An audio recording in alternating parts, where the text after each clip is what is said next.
good to see you. Good to connect. This is Eric Swahn Racing Podcast. I believe it'll be number 84. And today we got Stevenson from Cornerspin Racing. And I just wanted to catch up and hear your story. All right, man. Cool. So I've been in the business a long time, so we got a lot to talk about. Yeah, so looks like your bike in the background there. What's your main steed? What's the brand of choice? So we're doing the two-up rides. It's a GSXR 1000. Just modified it over the years, about 170. But it's fun, man. It goes plenty fast to get people to open their eyes wide. And I've got a lot of laps around VIR. Yeah, that's awesome. And so you have a company called Cornerspin that you teach riders how to ride better, and it's mostly road racers who are taking your courses, or motocross, or a little bit of both. So Cornerspin is a multidiscipline school, but it's primarily what we call road racing in the dirt. I'll fast forward and then move backwards. This past September at Barber, I had a great conversation with Wayne Rainey. So we're watching the Ovalle races, and Wayne rolls up in his chair. We start conversating, and he says, yeah, man. He goes, until I stopped riding, he goes, XR 100s was an integral part of my training. So here's a 3-time world champion saying, dude, mini bikes is where it's at. So we had this long conversation. I'm telling him about the facility, what we do, how we do it. He's talking about this is how Kenny Roberts used to set up his facility. And I'm like, this is cool, because essentially I'm taking that tradition of dirt training for road racers and flat trackers and bringing it fast forward to the 21st century. And you don't have to look very far now, because you've got the VR46 Academy in Italy, Colin Edwards boot camp. And I've been in business longer than Colin. Colin's awesome. You've got Rich Oliver out in California. Danny takes his school around the country. So it's proven. It's all that. Road racing is all about traction management. How much can you get away with? How near the edge can you go and control the bike? And then when you go over the edge, can you control it?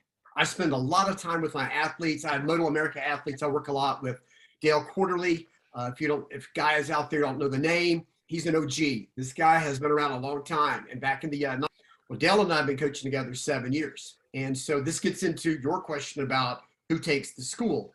So from, the mom and pops, the plumbers, the CEOs that want to learn to ride better, we do that. But I have a whole umbrella of Moto America athletes I work with. Blake Davis, Jackson Blackman, CJ Croslin, Dallas Daniels was one of our athletes a couple of years ago, and now he's just, killing it on the flat track scene. Teague Hobbs, Ben Glotty. I mean, these are all athletes that come out. Ashton Yates. So Stefano Mesa, another one. Stefano was teaching with me, and I was coaching him as well, Dale. So all of this ties together in that, when we're working to get how to manage traction, one of the things I love teaching is the front end scrub. So you're riding flat track, boom, you scrub the bars all the way over, because it happens, man. You're kneeling the deck, you're rolling in, and that front's going, and it's pucker factor, and whatever you decide to do at that moment is going to determine the outcome. So we work a lot on doing those drills. We've got a lot of elevation changes at Cornerspin. So I have people working those drills uphill, downhill, transition, over hills. And it's much better to fall at 7 than 70. And you got to excuse me. I had a lot of coffee this morning, so I can get really rolling.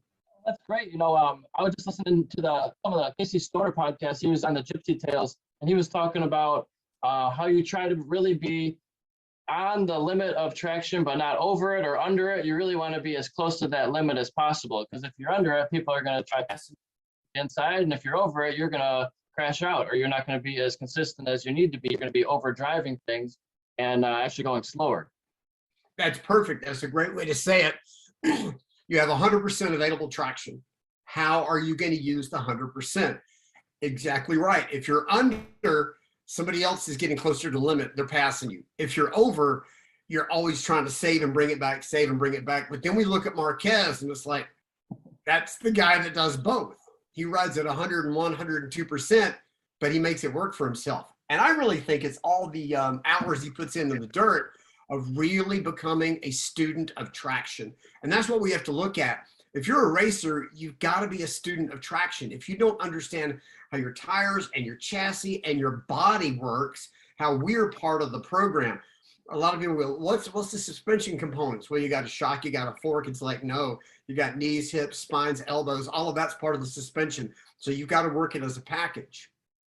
Do you typically teach a certain style of riding, like in the dirt or supermoto, a lot of people put leg out, or instead of knee out. Is it a preference, or is there a right and wrong, do you think?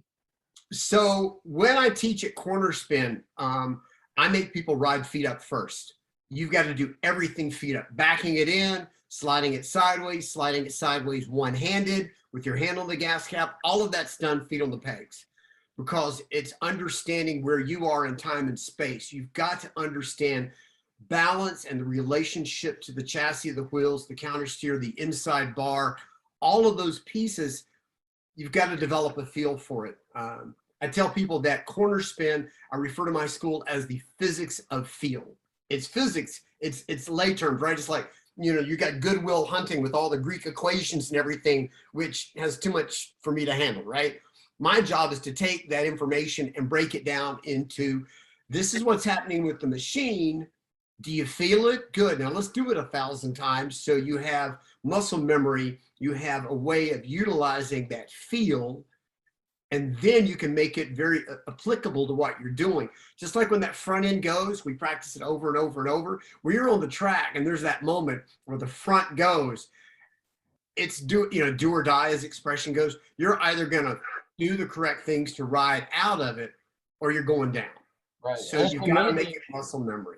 It's amazing that if you do the right things and you you don't panic, you don't chop the throttle, you don't get on the brakes real hard, and the front starts to fold, and you stay in the right position and you just kind of slowly throttle out of it, and it saves itself. Like, oh my goodness, it actually worked. Like, this is wild.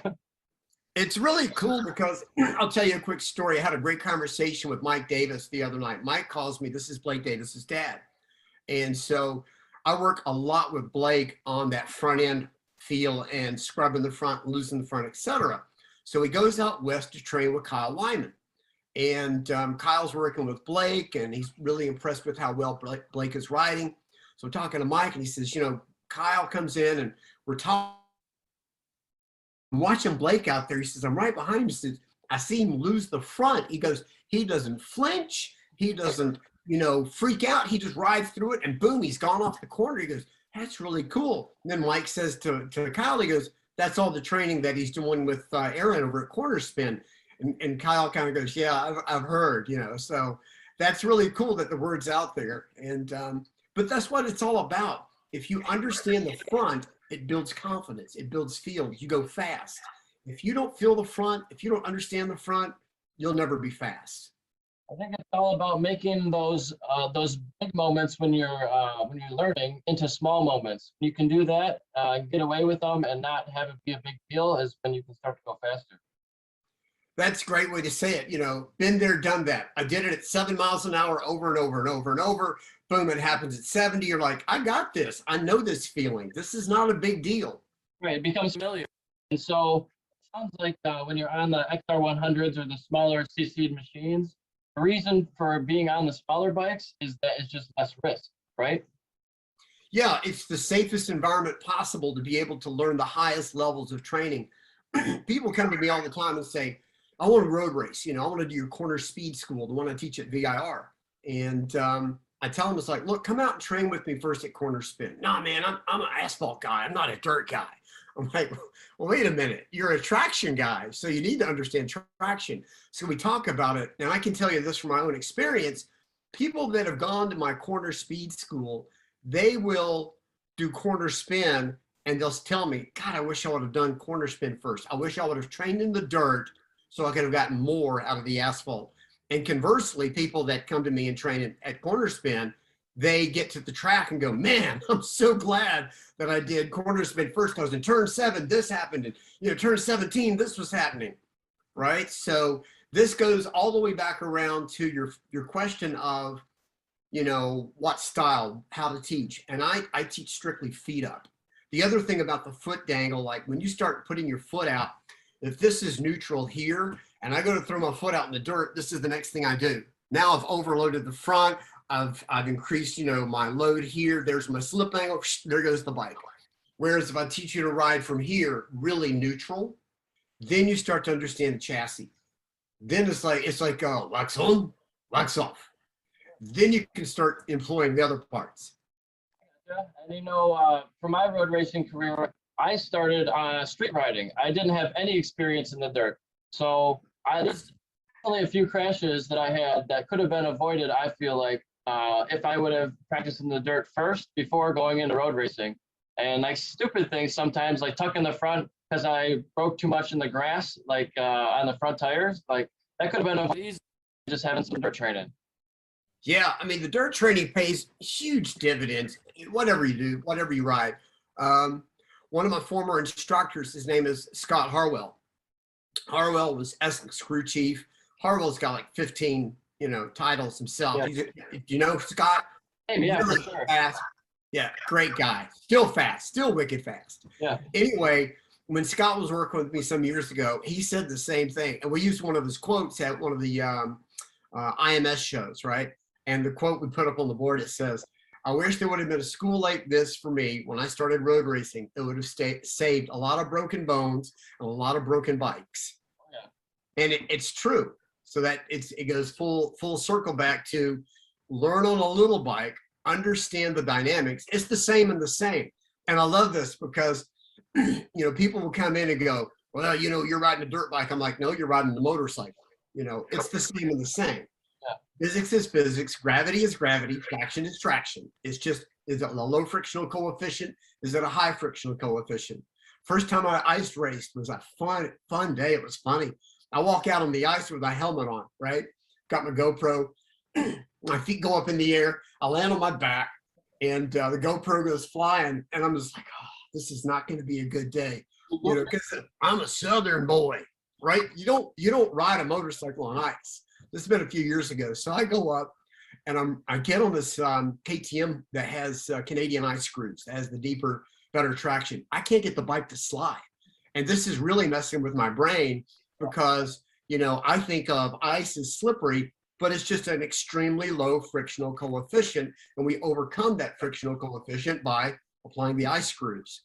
And by 20, 30 minutes, I'm out there, I'm laughing in my helmet because I'm doing cross-step wheelies coming off of corners. And you're like, this is not right. How can you do this? It's so crazy to have so much grip on such a slippery surface, but those ice picks or screws or whatever you're actually using in there, it sounds like they provide an incredible amount of traction. They really do. And it's funny because then you start looking at the ice track like a flat track. Yeah. So as you're chewing up the ice, all those shards are going off to the edges, which is creating a cushion. Okay. So if you want to be able to really slide the bike, you start riding that line, that wide line. You can start getting the bike to chew, instead of chewing into the ice, you get it spinning a little bit. Then you can throw the bike sideways a little bit more. It was an experience. I really enjoyed it.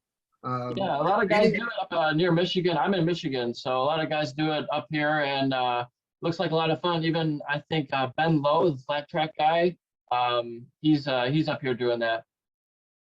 If you get a chance to get out and get on the ice, have you done it yet? I have not. A lot of my friends do, but you just gotta bundle up, but not too much, because then you start sweating under all that stuff. You're working out a lot. Dude, you gotta do it. It's the greatest. It's so much fun. Here, this is the here's the ego part of the story. I love telling this story. So I go up with my buddy Big Bob out of Chicago, a bunch of armor racers, and we're at Acacia Lake, Wisconsin.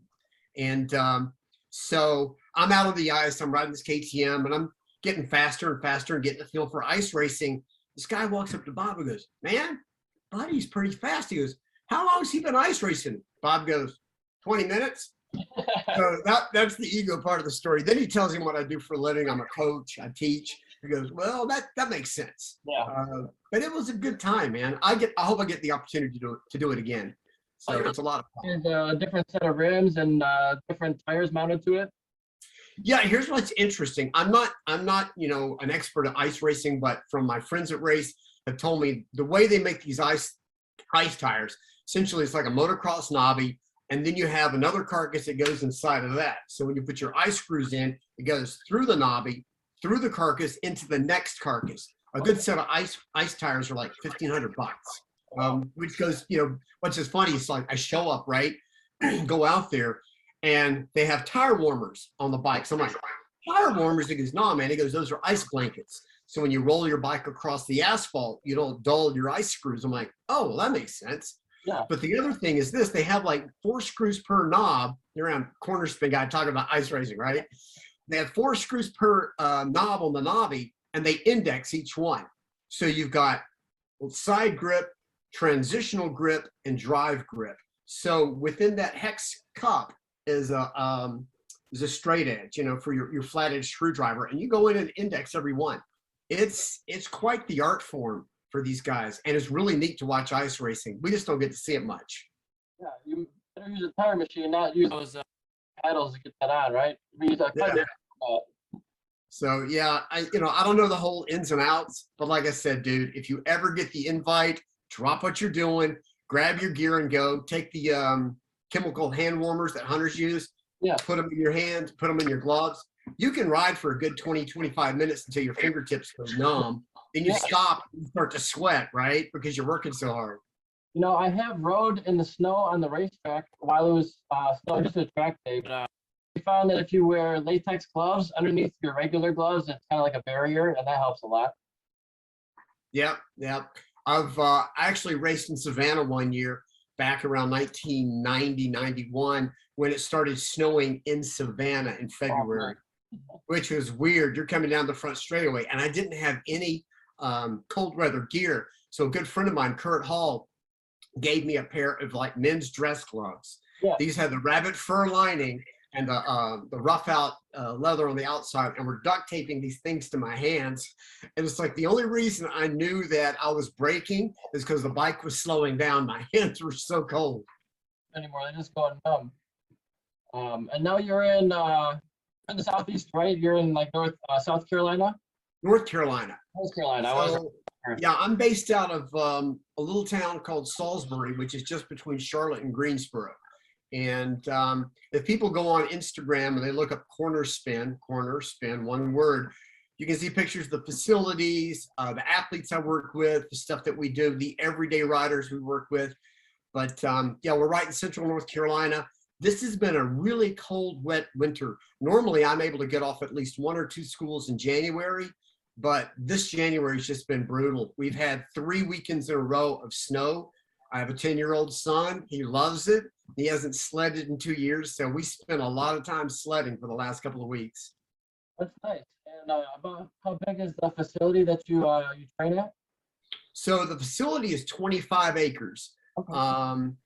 And road racing in the dirt's quite true because when you look at the facility, we have a lot of elevation change. When you go from one side of the facility down to the other, there's about 100-foot drop in elevation. It doesn't look like it, but if a surveyor was to put a line up, there's a good drop. We have corkscrews, transitions, sweepers, you name it, it's pretty much there. We can go in and go, this is like T7 at VIR. Okay, this is like at Laguna where you come over the hill, you drop into the corkscrew. This is like blah, blah, blah, blah, blah. So I've tried to create something that has a taste of just about any track you go to. We have probably, if you go counterclockwise and clockwise at any time, 40 configurations. I'm building a 450 track now. So a lot of the younger guys, this is really cool. Jackson Blackman, I've worked with Jackson since Jackson was probably 12 years old, still working with Jackson. So he, his first vehicle he ever buys, right? Instead of buying a car, instead of buying a truck, he buys a 450 motocrosser. So I'm like, dude, right on, way to go. So, so Jackson buys this. I'm like, man, I got to build a bigger track. And then my friends like Tom Kipp and Dale Quarterly and some of the other racers, older racers like myself that come out, they're like, yeah, we need something fast. Yeah. So I started last fall, and then of course winter hits, and you know, with a 30,000-pound bulldozer, you can't move it very far once the ground gets saturated. I'm hoping to have that finished soon. So we'll have an outer TT loop as well, plus a jump to make it a for real TT track. So all of this comes into, I have 25 acres. I'm using about 8 acres. I've got an area right now, we're preparing for an ADV school. I've got a guy that was on the 2016 GS Trophy USA team, and the two of us are going to work together. So this will be unique. I might as well throw this out there. You've got like the GS school, the BMW school down in Spartanburg, right? And you ride these big 1200s. Well, what's going to make this unique is you ride your KTM, your BMW, whatever your big dirt bike is, you ride to the facility, then you get on the 100s and 150s, and we're going to teach you all this really cool stuff to do, you know, whether it's a log hop or riding a rut or traversing a hill. It's like, all right, you got it, you got the feel, know what you're doing. Now let's get your 1200, time to go again. Yeah. So that'll be happening probably in April and in July. So I'm pretty excited about this. This gets back to the size of the facility. I get 25 acres to work with. And so I'm constantly expanding. And I'm a lucky guy because I've got the means that I could buy my own bulldozer. No experience at all.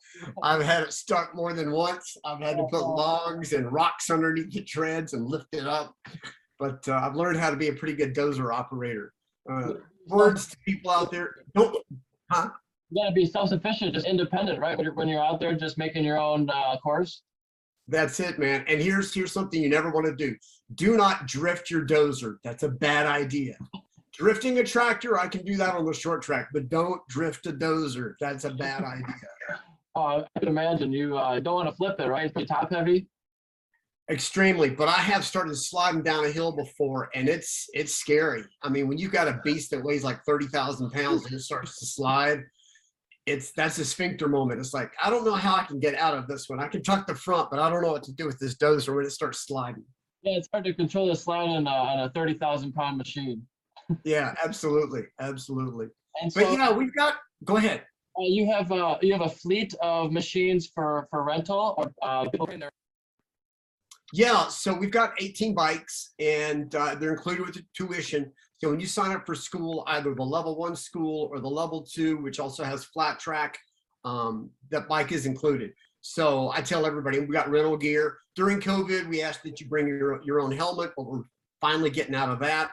So essentially, you can show up in shorts, t-shirt, and flip-flops, and we can outfit you, and you're good to go for the weekend. Oh, nice. And is everybody in like motocross with the jerseys, or are they in road racing gear? Yes and yes. What we rent is the motocross gear. So we've got knees, elbows, chest protectors, boots, gloves, jerseys, etc., padded shorts. A lot of guys will bring their own stuff, and I tell them it's like July and August, don't bring an old set of road race leathers. But you know, October through March, if you got an old beat up set of road race leathers, throw them on, come on out. That's what you're going to normally race in anyway. The nice thing about the road race boots, even though I think they offer a little less protection, is they give you better feel for the foot peg, a little more mobility on the bike. So, you know, yes and yes. But for the most part, you know, people will just use dirt bike gear. The motocross boots are a lot more stuff, a lot clunkier or than the road racing stuff. But even the road racing has a torsion control for your ankle, so it gives you some support.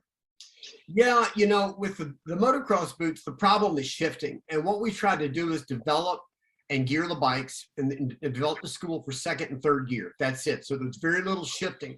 So you're riding at the limit of traction, your personal limit, without having to go up and down the gears a lot. Now, we'll use the big 450 track for advanced training, which will allow people to, like, you know, do double and triple downshifts as they back a bike into a corner.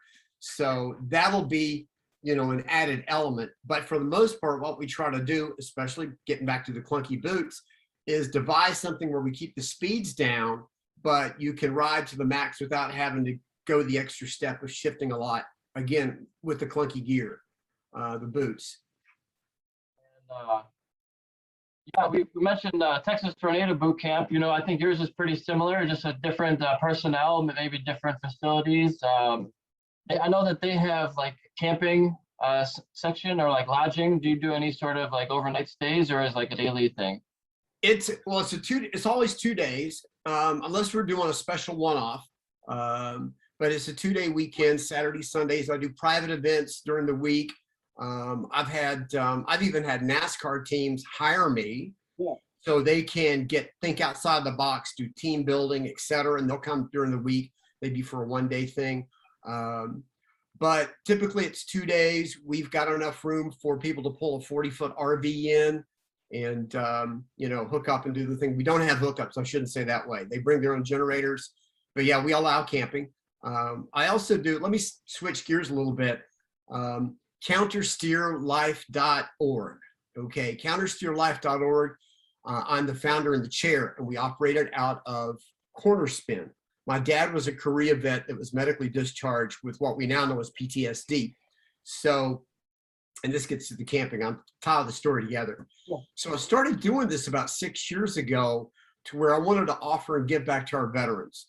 So the program is 100% free to post 9/11 veterans. People out there, if you're hearing this, if you have friends, family members, or even yourself, and you're missing the tribe, that unit, that cohesiveness, your brothers and your sisters, or you're having trouble, just dealing with everyday life, PTSD doesn't go away. That's what people don't understand, is that it's not a treatment. It's an ongoing process of learning how to adjust to life. So I say that because we'll do these weekends and veterans come out, and a lot of the guys will camp out. I mean, you'll look in the infield of the short track and there'll be 2 or 3 tents out there. The guys hang out. So this gets back to your original question of, yeah, we have RVs, we have a lot of camping. I wanted to put that out there about the veterans. I love the work that I'm doing with the veterans. It's great. I've met some incredibly great people working with the vets. So that's you're doing that and giving back in the road racing community, and not only road racing, but motorcycle, I should say, the motorcycle community, dirt bikes included. really cool. Yeah. Because a lot of times we look at, no matter your age, whether you're 13 or you're 50, we're I have been starstruck at times, when I start talking to people that are really good. I've been fortunate. I mean, back in the early 2000s, I was an FIM official. So I had an opportunity as the national steward for Laguna Seca for a couple of years, traveling internationally, to meet most of the MotoGP paddock. And you're like, wow, these are the guys that I get to watch on TV. So it's like, first time you talk to the prom queen, I just can't think of the words to say, man. Or it's Wayne's World, we're not worthy. But it's cool. It's really cool. Well, at first, you definitely they're also just regular people. So you can't put them on the pedestal. It's just, I think I have a harder time talking to girls than I do professional athletes. I hear you, man. I hear you. My sister works in the entertainment world. She's a movie director. She's on the Grammy board.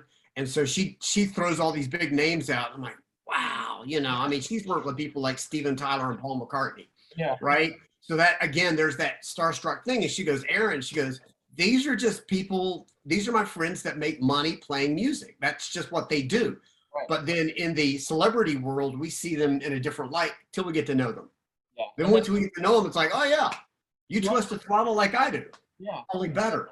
For me, it becomes like, it's inspiring. It becomes somehow closer to a pain. It's like, well, he did it.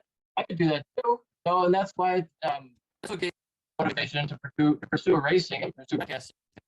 I was like, wow, I think I could do that also. It's funny because the 2-Up bike, a lot of what the 2-Up bike is, whenever I take somebody out on the track, if you're not a rider, if you're a cousin or a mom or a brother or whatever, it's just Disneyland on steroids. I mean, it's just craziness, right? But if you're a student, if you're a racer and you get on the back, then it's that confidence builder. It's like what you said. It's like, well, wait a minute. He's riding Dunlops. I'm riding Dunlops. Wow, I'm on the back and he's knee on the deck. Okay, there is more side grip. Oh my God, he's lifting the back tire going into the corner. That front tire does stick. So, I mean, there's all the things that people take away from riding, looking over the shoulder of the pilot to get that first person viewpoint of lean angle, throttle inputs, no coasting, trail braking.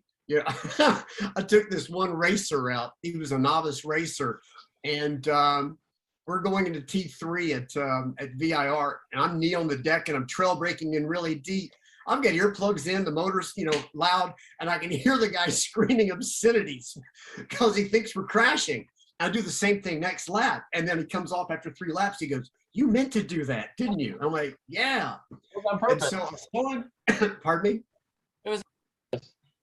It was on purpose, right? So I saw him, a few weeks later, and he goes, "Man," he goes, "what a difference that made." He goes, being able to realize how deep you can trail brake into some of these corners, and I was a passenger. He goes, "I moved up way up into the, into the placings in his amateur racing." So it gets back to, understanding what we're doing, feeling.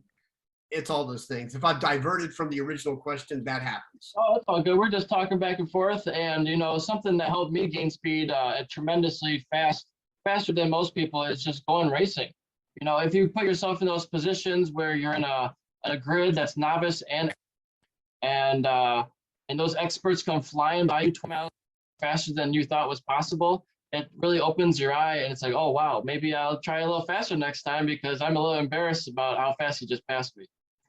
And that was the original point of the 2-up ride, because it's like, wait a minute, he can do it, I can do it. And when same to same, if it's apples to apples, yeah, there's the confidence builder. Thank you for getting me back on track. And that was a lot of it, is the confidence building aspect. And you're right. It's like when you see somebody else able to do that, you go, that's the dangling carrot. I can do that too. I just need to practice.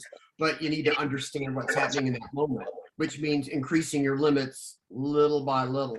Not just, I think I'm going to go 30 miles an hour faster through that turn next time. It's not a good thing. Miles an hour faster. And then it's a foot or two deeper braking zone, or getting on the throttle maybe a foot or two sooner than you did last lap. Yeah. It's interesting too, in the strategies and also the mindset of racers. On Racecraft, a real good friend of mine, his name is Kurt Hall. Kurt raced for John Ulrich. He was offered the Yosh ride years ago, and he turned it down. I said, dude, why did you turn down the Yosh ride? And he said, Aaron, he goes, there's only 10 rounds in the series now. He goes, I need seat time. So he took a job working with John. So he's riding, the Wera, the Formula USA, and he's racing like, 30, 40 weekends out of the year and doing really well. Point to the story says, and here's the point. And I learned this from Kurt. He goes, I'll give up 3% on turn entry to get 10% on turn exit. And it's like, that's something that's always stuck with me. If you're going in so deep and so hard on the front end that the chassis is bound up and you're mentally bound up and you can't get the bike settled down and you can't get settled down and you can't get the bike turned, it crushes your drive. So that's one thing I try to really work with my athletes on, is getting them to ride at near the limit, but under control, to where you don't have physics working against you. Right. Make sense? Yeah, there's also different types of corners too. You got to identify what you're at so that you can maximize that particular section of the racetrack. So if you're going onto the main straightaway, you don't want to have a poor drive. Or if you're coming off of the main straightaway, you want to probably carry that speed as much as possible.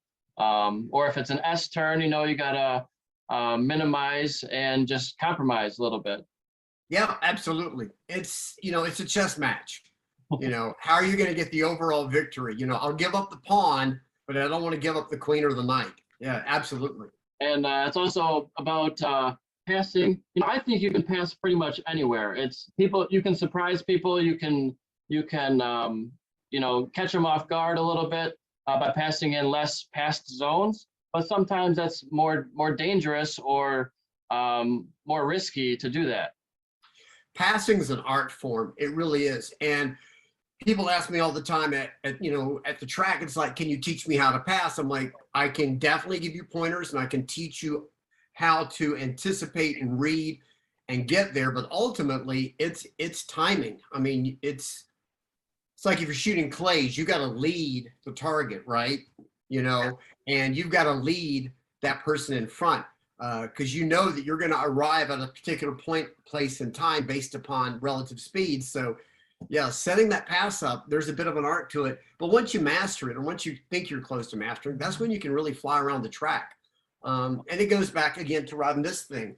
I just go flowing through traffic. A lot of times I'll ride in other groups. I'll get into a little bit of a slower group, so I'm not interfering with, our top guys that want to practice with me out taking a passenger. And then I just flow through traffic. And that's what I've had another passenger say to me. It's like, can you just get out there and do some passing so I can see how you do it? First person viewpoint. So yeah, it's all those pieces. Yeah. And so tell me a little bit more about the dope ride. Interesting. Do you have like handlebars in the tank? How do they hold on to you? I'll show you. This is really cool. So can you see it? Yeah. Okay. So it's right here. Here's this. What's interesting is Scott Harwell was my original pilot because I was teaching and coaching so much. but this is a rolled steel. It's welded into the tank, and I wanted something that would allow for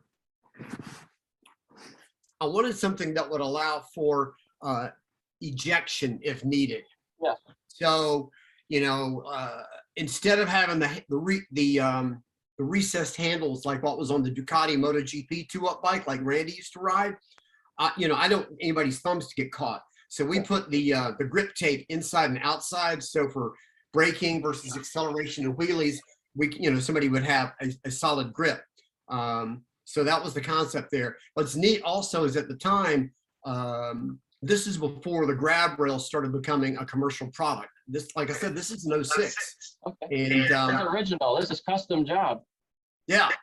And so Scott Harwell was working with Chris Ulrich on the M4 team, and Chris was doing the 2-ups. So we sent all the information to Chris. So Chris's original 2-up bike had this. But a good friend of mine, Jean Robital, I came up with the idea. Scott and I talked about it, and then my friend Jean did all the fabrication on it. Then we sent all the details out to California, and this was, like I said, the original kind of 2-up handles here in the States. Yeah, I sold for a short period of time. I think the company's out of business now, but it's called Riding Belt Industries, and it's like a big belt you would wear around the first rider or the driver of the motor, and then the person in the back would hold on to handles that were on this belt. Yep. If you look on my website or the Instagram, I took my son, I did the same thing. I took 2-inch Cordura. I used soft ties and just looped them and looped his hands through so it'd have handles.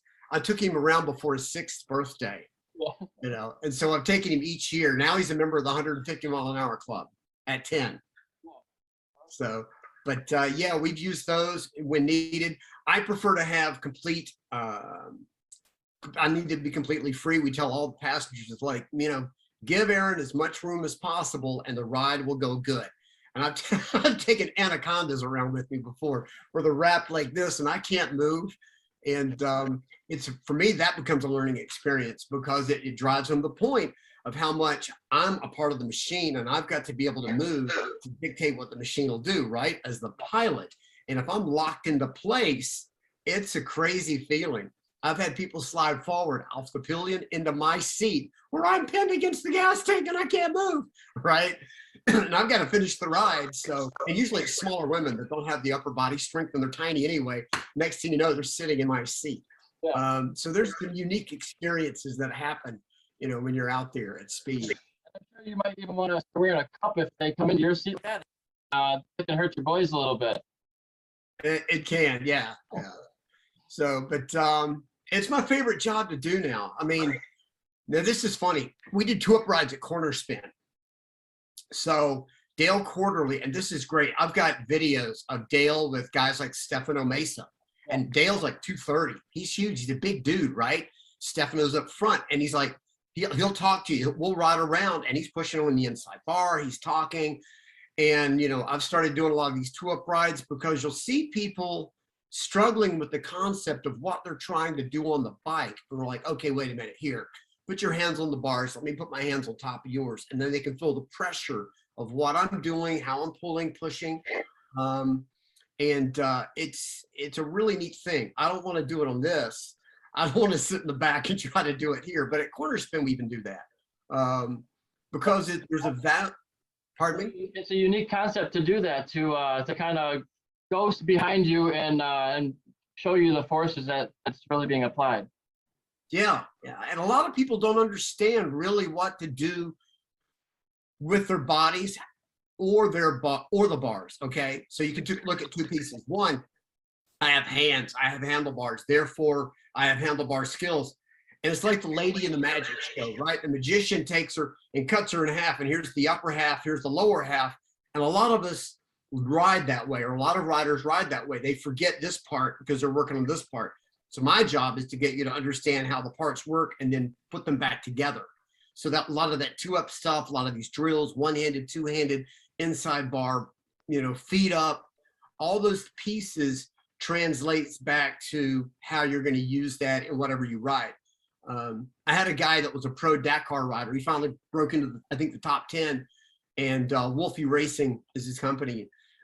He's from Czechoslovakia, and he came to me and he says, I said, so you're already a pro Dakar guy. Why are you here?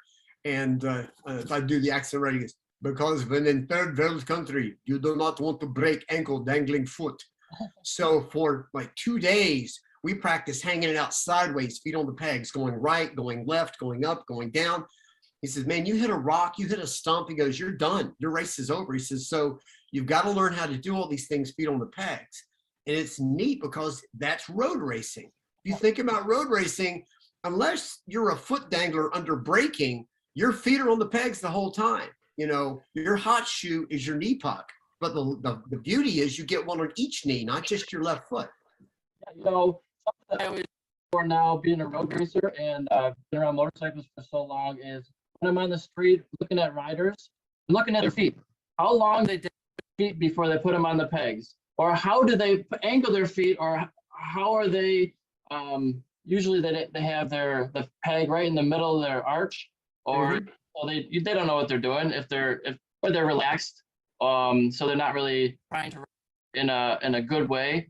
But if you're not on the balls of your feet, like you probably don't know what you're doing. I feel like. Here's a great piece. I've been doing for 21 years now, 2 events a year for the Mid-Atlantic Ducati Club.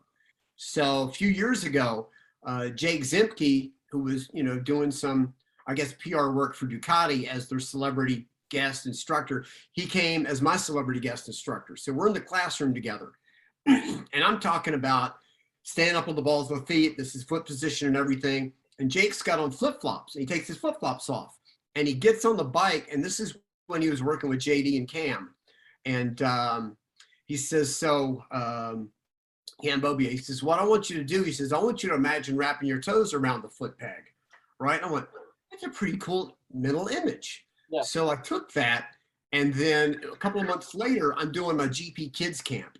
So the GP Kids Camp, these are like 10 to 13, 10 to 14 years old.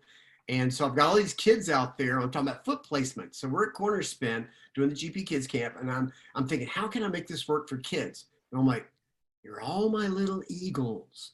I want you to take your talons and wrap them around the perch, your foot peg, right? It works so good getting kids to get way up on the balls of their feet so they could really dig into the gas tank. And that was a point that Jake was making. So as you get high enough on the balls of your feet, you can really dig your knee into the tank and hold on, right? So it works so good. Now I've got these adults. I got people 20 to 50 years old, and I look at them and go, you're all my little eagles, right? And the laughter starts, but it's true. It's that mental image that really works. And it's funny how we learn from one coach to another. And we talk about stuff. I've had the opportunity to work with some great coaches and them work with me, and you share that knowledge. It's one of the reasons. I'm also a USA cycling coach. From 2009 to 2020, I kept a level 2 current certification. Then COVID hit. I let my license lapse. But the point is, you go out to Colorado Springs to the Olympic Development Center, and you're working with world-class athletes, world-class coaches. And from there, the coaching information, the psychology, it's all there. There's so much good information. 4 years ago, it was either 4 or 6 years ago, I was there, and the head of USA Cycling Coaching goes, hey, some of your people are here. I'm like, what do you mean? It said, they had Buddy Antonez, and I think Nathan Ramsey, and a woman that worked for Husqvarna marketing. They were there, and I go up and introduce myself and everything. What they were looking at is the program of how they could take what USA Cycling was doing and create USMC. So United States Motorcycle Coaching Association was born out of USA Cycling. I just happened to be there when they were taking notes. But it's really cool to cross-pollinate and to learn from all these different aspects, because in terms of sports psychology, nutrition, being a complete athlete, it's the same and the same.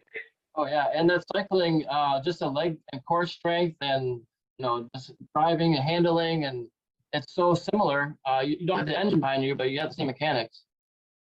What's interesting also is if we look across board now, okay, under the umbrella of racing, look how many top level racers are cyclists.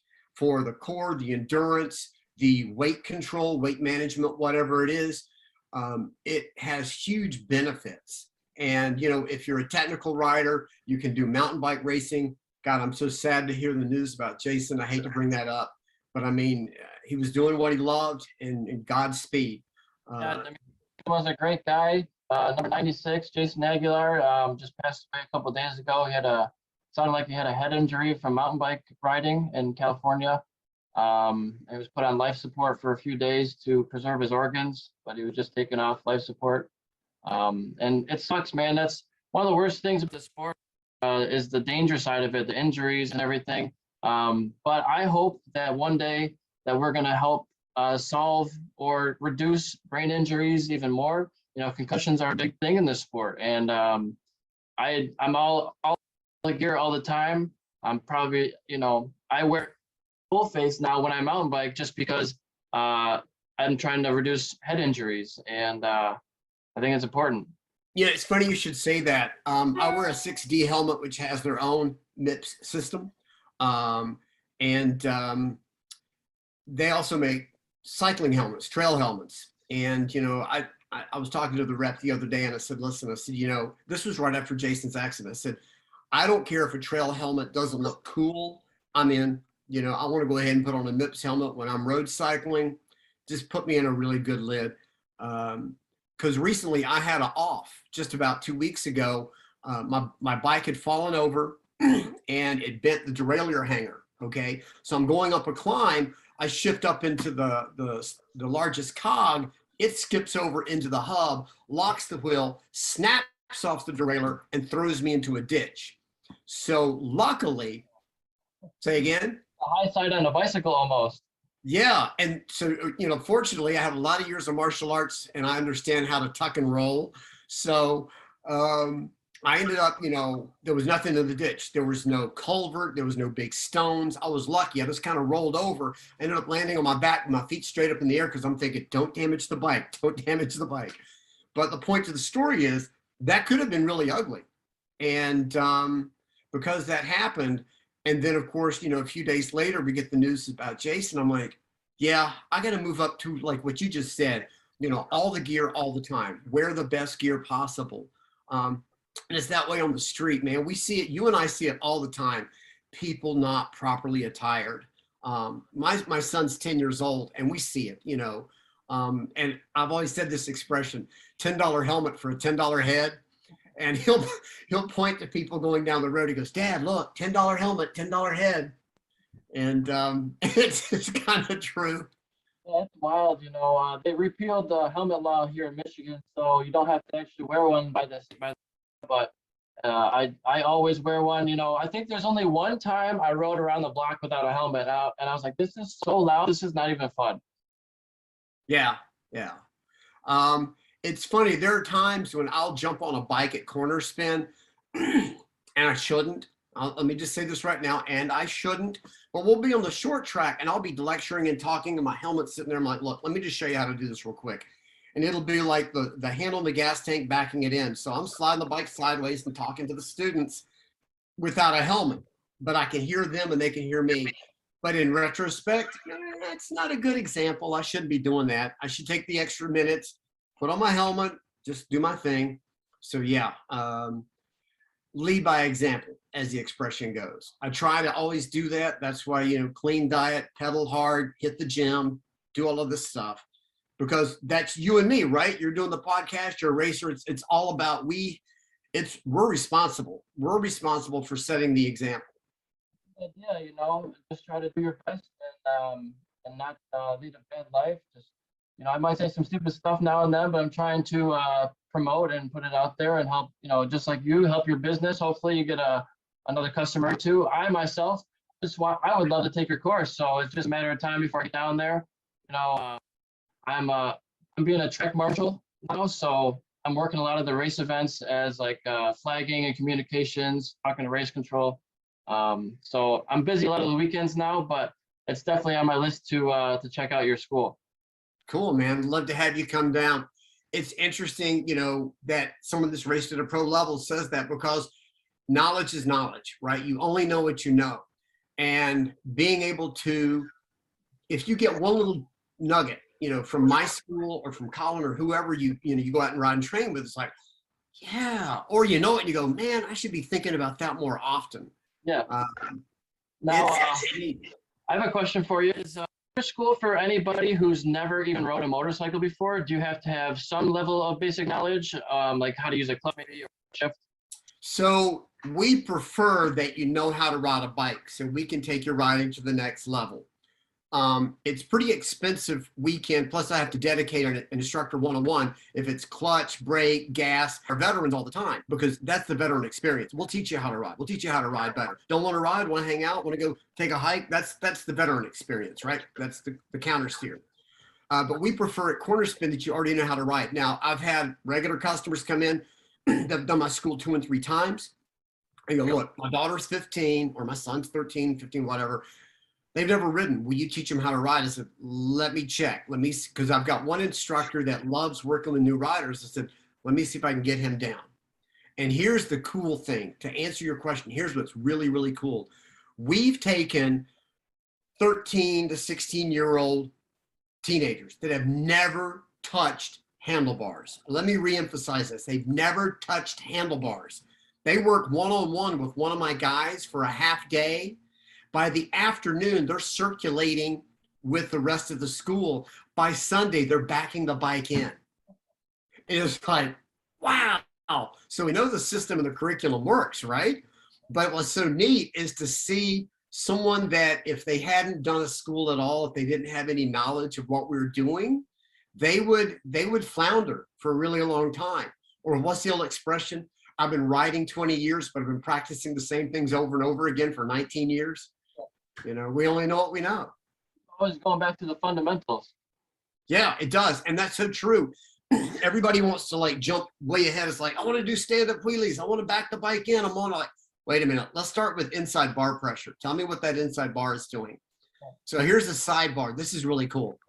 So Dale Quarterly and I, like I said, have been working together about 7 years. So 7 years ago, Dale's like bringing athletes to me, and he's really a cool guy. He's got that Massachusetts accent. He goes, all right, here's what's happening on the track with my athlete. So whatever the limiter, the challenge, the problem is the athlete's having, he tells me, he goes, you fix it.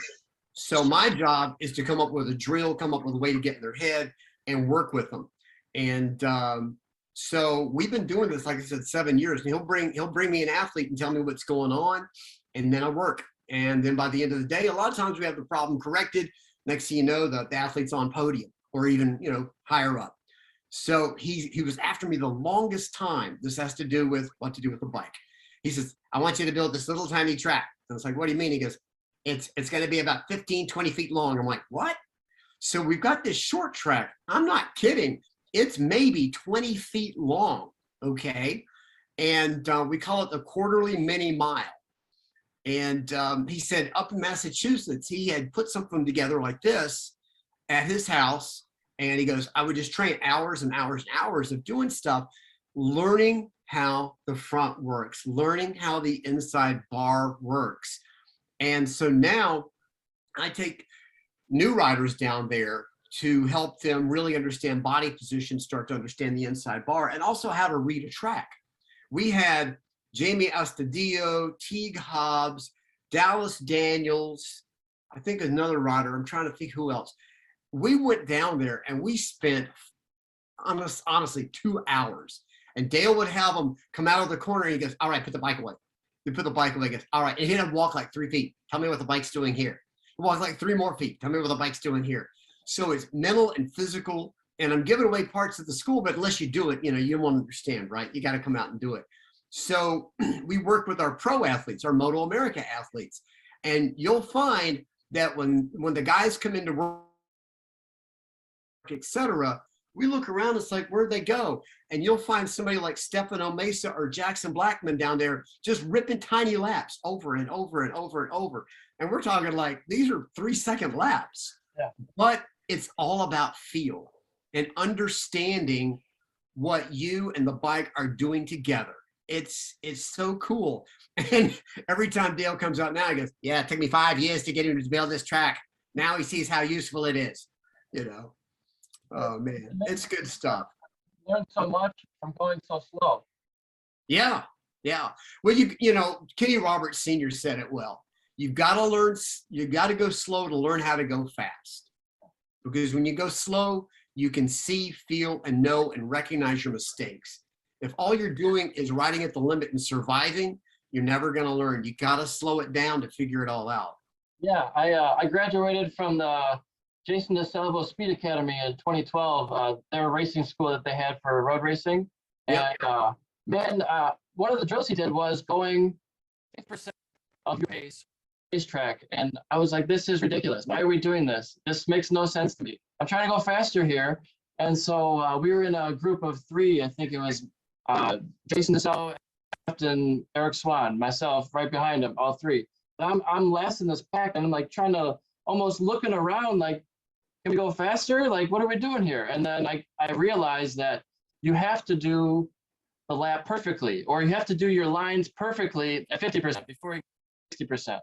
Because if you that perfect line at 100% before you can do it perfectly at a lower pace, you're going to be out of control. You're going to be tucking the front. You're going to be overdriving. You're not going to probably be doing the best thing, and you're going to be too dangerous. So slow it down, make it perfect at a lower pace, and then incrementally get faster. But then you see guys like pro athletes, it seems they go 100% from the start, but they already know, they've already learned all those things. They've already put in the work to get there. So when you go 100%, they're already capable of doing that. But as a new rider or someone who's getting up to pace, you have to slowly work your way up. We do that with our leads and follows at Cornerspin, right? Same thing. Get on my tail. These are our hand signals. This is what we're going to do. And they're like, why am I riding way over here and back? It's like, because as we increase the speed, that's where you're going to be. So this is the line. And but like I said, there's a lot of guys in the back just, I'm gonna go. They're ready to rip. It's like, you're gonna be ripping. There's plenty of times to rip. We even see that at Cornerspin. Road racers are sometimes our worst students because they're ready to go fast immediately. And if we have road racers that are maybe good club level racers that have never touched a dirt bike, immediately this is what they want to do.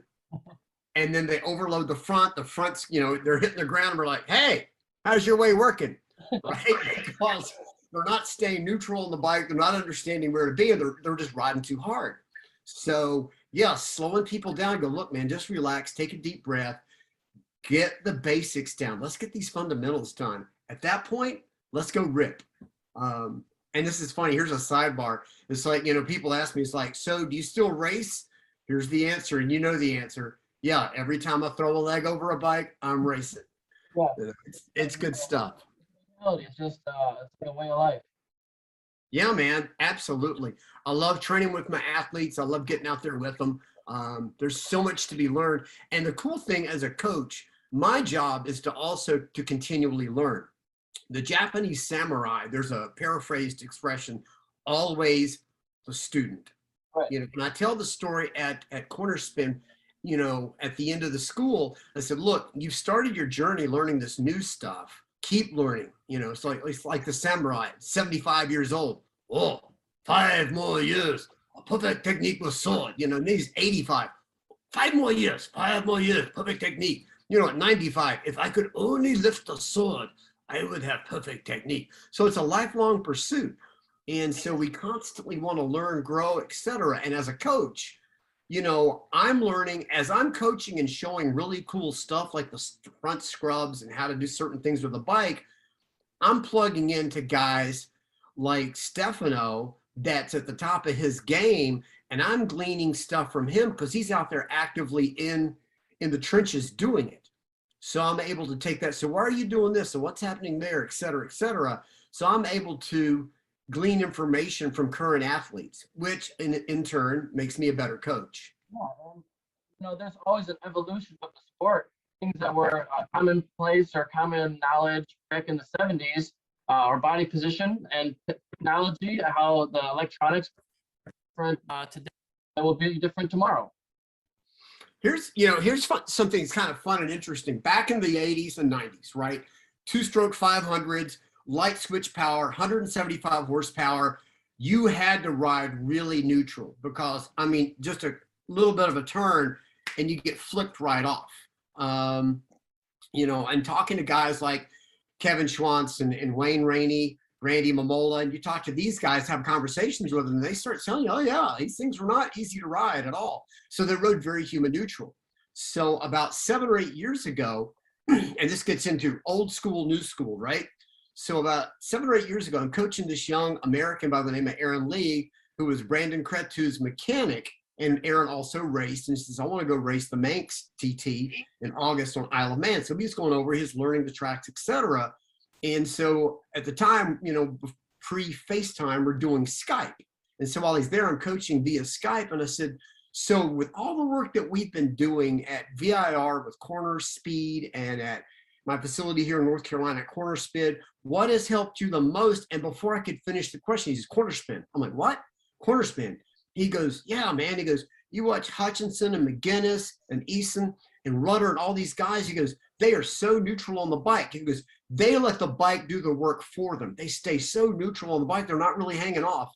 And then one of my instructors, Pete's listening to the conversation. He's an old Navy chief. And he goes, I'm not going to use the words he used, but he goes, yeah, because you don't want to hit your freaking face on a freaking church, right? Because everything's so narrow. You got stone walls, you got curbing. But it's true, you don't have time to get to, you know, your knee on the deck, you know, and that gets into the, well, he's on the wrong side of the motorcycle. Yeah, it's not like Isle of Man guys are dragging elbow too often. That's not the style. It's a totally different type of race. Yeah, it's being neutral on the bike, try to maximize your drive, try to make straight lines, you know, which is really cool. When Matt Mladen was here, I got to tell you, I was not a Matt Mladen fan. I don't think many Americans were. He's like, also these Yanks had to do it on an Aussie and he had to win, right? And he did. So two things. The cool thing about this, one, his level of racing and professionalism coming off of 500 cc's, riding for Kajiva, he brought a level of skill and professionalism that made us raise our game. Okay, so you've got, you know, I think we gained a better Nicky Hayden and a better Ben Spies through having to race against Matt. Now the Matt quote, I look at the racetrack as a series of straight lines. I have to figure out how to put them together. Like, wow, that's so cool. Well, you know, you got all these straightaways and then you got turns in the way. You just got to figure out how to get through the turns. Yeah, so if you think about it, you know, people say, are you a road racer or a drag racer? It's like, I'm going to drag race you to every corner, then I'm going to turn the bike and I'm going to go again. So in closed circuit racing, essentially, we're drag racers in a lot of ways because we've got to figure out how to control the chassis, manage traction, manage tires, and maximize that drive every time we can. So I always found that to be, you know, kind of a fun conversation. Hey, man, you ever drag race? Every time I get on the bike. Well, it feels like that when you're at Road America. Oh, yeah. It's like, boom. Okay, I'll be down here in a little while. Yeah, long straights. Yeah, it's pretty fast track there, but there's not too many like that. True, but most of the tracks are really technical. Road Atlanta's technical, but you've also got that really long back straightaway, so displacement definitely helps there. What's now on that Mladen thing I was just saying, we got Danilo Petrucci coming this year. You know, so we had Elias first, and then we had Loris Baz last year. Now we got Petrucci coming this year. It's good for our sport. It's really good to be bringing over some of the European talent, make us work harder. It's very eye-opening to see, you know, Gagne still kicking ass even when you have MotoGP level people in the class.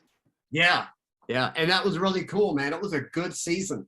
That was fun to watch. Do you think Gagne in his future he'll be going overseas again? It would be nice. I don't know. You know, it's hard to say who's going to come forward and say, hey, man, we're going to give you your shot. Let's go. We've got Joe and Joe Roberts in Moto 2.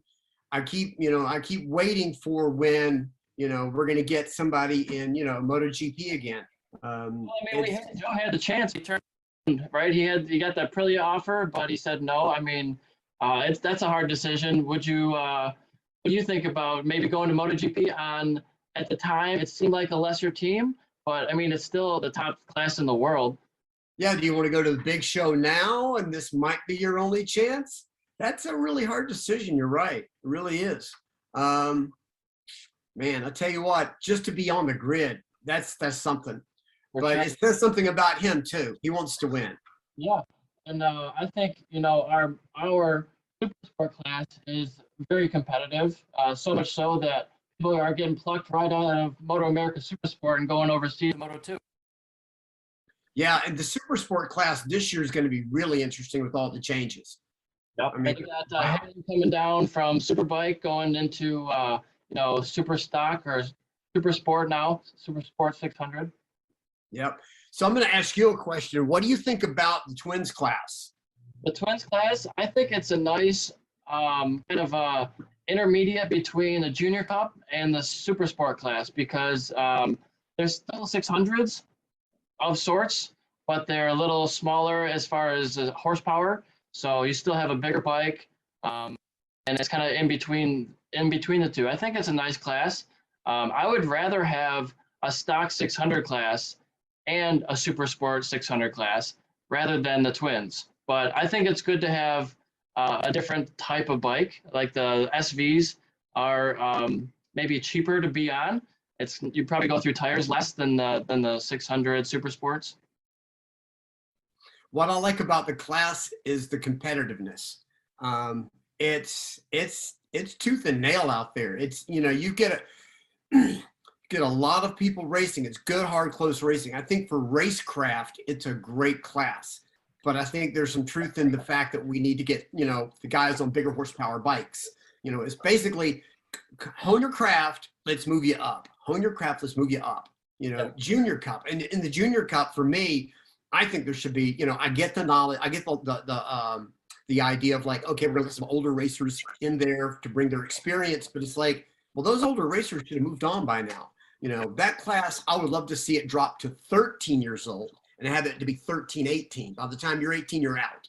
As a junior cup, I like the idea of no more than a couple years. Like you can only do 2 to 4 years in that class. Maybe an age limit at 18 or 21, something like that to keep it truly to be a rookie class. I agree, man. It's all about growing the sport. It's about taking people to the next level. And if you just get in that class and stay there, it's like, well, your career's going nowhere. I know we need people on the grid. I get that. But we also need to be moving up our racers as, I don't want to say as quickly as possible, but as reasonably quick as possible, because that's how we're going to get back into the world level. Right. This is a great talk. I love talking to you, man, but I do have another podcast in about 20 minutes. So I do have to cut you off here, and I'd love to connect with you again. Maybe next year we could do a follow-up. Sure. Happy to. And so where can people find online, social media, websites, and all that? So online, our website is cornerspin.com. It's a double gateway for Corner Speed as well, cornerspeed.net, but just go to cornerspin.com. And on Instagram, we have Cornerspin. If you want to see what I'm doing, Corner Speed Aaron or MotoFit_coach, MotoFit Coach. That's me also. And then on Facebook, it's, me, Aaron Stevenson, and then Corner Speed, Cornerspin. And then I tell everybody this just before we leave. Once you start following me, please follow me. Please follow my athletes. Now, as you know, sponsorship now comes from followers. I won 3 championships, but I got 7 followers. We're not giving you anything. Well, I got 3rd last year, but I have 20,000 followers. Here's the world. So, yeah, follow my athletes. And the new one, I'm going to throw this name out real quick before we end up. Nathan Galker. Nathan Galker's 10 years old. This kid's got something. I think you guys should watch him. He's really cool. This little guy can roll. All right, I'll definitely keep an eye on him. And I'll just edit it and post it pretty quick here. And I appreciate you sending me those photos, so we're all good there. And make sure you share it when it's posted. I sure will, brother. Thanks so much for having me, and I've enjoyed the conversation too. All right, absolutely. Have a great day, and I'll talk to you soon. All right, Eric, thanks. Have a great day.